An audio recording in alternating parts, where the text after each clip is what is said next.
Hello বন্ধুরা, মৈনাক চলে এলাম নতুন একটা ভিডিওতে। আজকে এই ভিডিওতে অভিনেতা জিতু কামালকে নিয়ে কথা বলবো।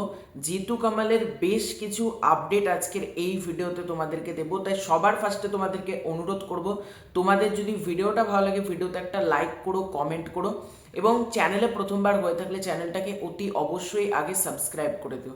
তোমাদেরকে ভিডিওতে একটা কথা আমি মেনশন করে দিতে চাই, তোমরা কিন্তু প্লিজ গোটা ভিডিওটা দেখো।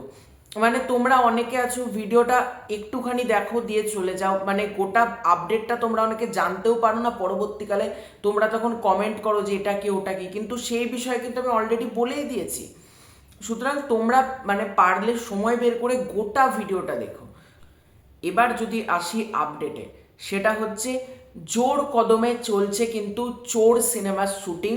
তোমরা প্রত্যেকে জানো জিতু কামালের ছবি হচ্ছে চোর, যে ছবিটা প্রডিউস করছে অগ্নিদেব চট্টোপাধ্যায়, ডিরেক্টও করছেন অগ্নিদেব চট্টোপাধ্যায়, এবং এই ছবিতে আমরা রাজেশ শর্মাকে দেখতে পাবো।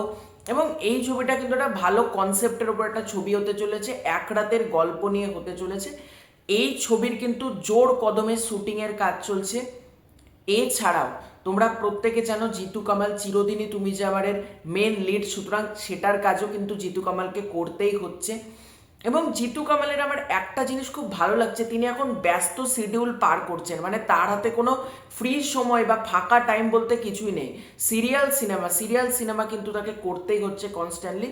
এবং তার আমি একটা ইন্টারভিউ দেখছিলাম জিতুদার, সেখানে কিন্তু জিতুদা ক্লিয়ারলি জানাচ্ছেন যে আমি কিন্তু চাই না যে আমার কাজ না থাক, আমি ব্যস্ততার মধ্যেই কিন্তু থাকতে চাই।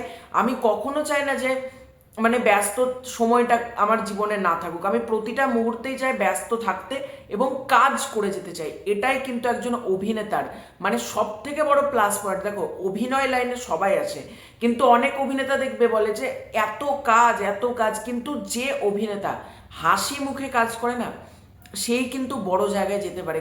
যে অভিনেতা পরিশ্রম করে, ব্যস্ততার মধ্যে দিয়ে সময় কাটায়, আমি কখন মানে এসি গাড়িতে ঘুরবো, কখন আমি বাড়ি গিয়ে একটু মানে মোবাইলে সোশ্যাল মিডিয়া ঘাঁটবো, এইটা যারা ভাবে সেই নায়ক কখনো নিজের মানে বড় জায়গায় যেতে পারে না।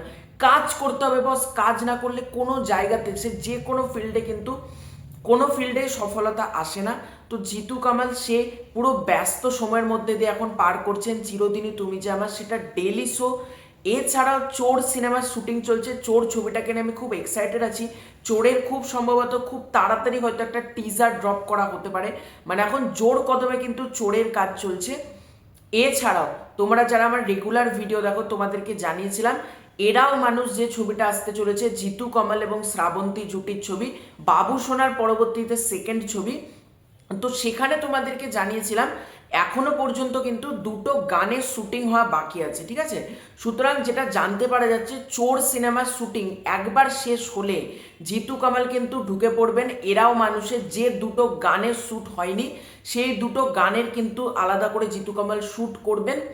এবং এরাও মানুষ আর পয়লা বৈশাখে মুক্তি পাচ্ছে না, কারণ প্রাথমিকভাবে তো মেকার্সের প্ল্যানিং ছিল পয়লা বৈশাখের সময় এরাও মানুষকে মুক্তি দেওয়ার জন্য। কারণ দেখো, জিতু কামাল যদি এই মুহূর্তে ধারাবাহিক না করতেন বা চোর ছবিতে যদি যুক্ত না হতেন, তাহলে হয়তো এরাও মানুষের গানের কাজটা আমরা আগে দেখতে পেতাম। কিন্তু একটা মানুষ যতই ব্যস্ততার মধ্যে দিয়ে যাক, তাকেও তো এরাও মানুষ আর চোরের লুক সামান্য হলে একটু চেঞ্জ রয়েছে। সুতরাং সব দিক তাকে ব্যালেন্স করতে হচ্ছে, মানে সিরিয়াল আবার দুটো সিনেমা তার হাতে রয়েছে, এবং এই দুটো গান এরাও মানুষের, এই দুটো গান কিন্তু তাড়াহুড়ো করে শ্যুট করার মতন না, একটা লম্বা শিডিউল ফেলে কিন্তু গানের কাজটা হবে। সেই জন্য যেটা জানতে পারা যাচ্ছে, এখন জোর কদমে চোরের কাজ চলছে আর চিরদিনই তুমি যে আমাদের শুটিং চলছে। এছাড়াও এরাও মানুষ, এই দুটো গান খুব তাড়াতাড়ি শুটিং হবে। একবার চোর ছবিটা পুরোপুরি র্যাপ হয়ে গেলে জিতু কামাল কিন্তু ঢুকে পড়বেন এরাও মানুষে। এবং তোমরা বুঝতেই পারছো সামনে তার 4টে ছবি রিলিজ, দুটো এসকে মুভিজের ব্যানার থেকে, আমি আমার মতো এবং আপনজন, যে দুটো ছবির শুটিং অলরেডি শেষ হয়ে গেছে। আর তারপর যে দুটো আসছে নতুন ছবি আমরা বলতে পারি, মানে এই বছর শুটিং হওয়া ছবি, একটা হচ্ছে এরাও মানুষ এবং অন্যটা হচ্ছে চোর। তো তোমাদের পুরো ব্যাপারটাকে নিয়ে কি মতামত কমেন্ট করে জানিও। এই যে ধারাবাহিক তারপর তোমার দুটো সিনেমা, জিতু কামাল এত কাজ করছে পরিশ্রমের সাথে, তোমাদের এই পুরো ব্যাপারটা নিয়ে কি মতামত, ওভারঅল মতামতটা তোমরা কিন্তু ডেফিনেটলি কমেন্ট করে জানিও। চ্যানেলে প্রথমবার হয়ে থাকলে চ্যানেলটাকে অতি অবশ্যই সাবস্ক্রাইব করে দিও। তোমাদের যদি ভিডিওটা ভালো লাগে ভিডিওতে একটা লাইক করো, কমেন্ট করো। খুব শীঘ্রই দেখা হচ্ছে নতুন কোনো ভিডিওতে, ততক্ষণের জন্য বাই বাই।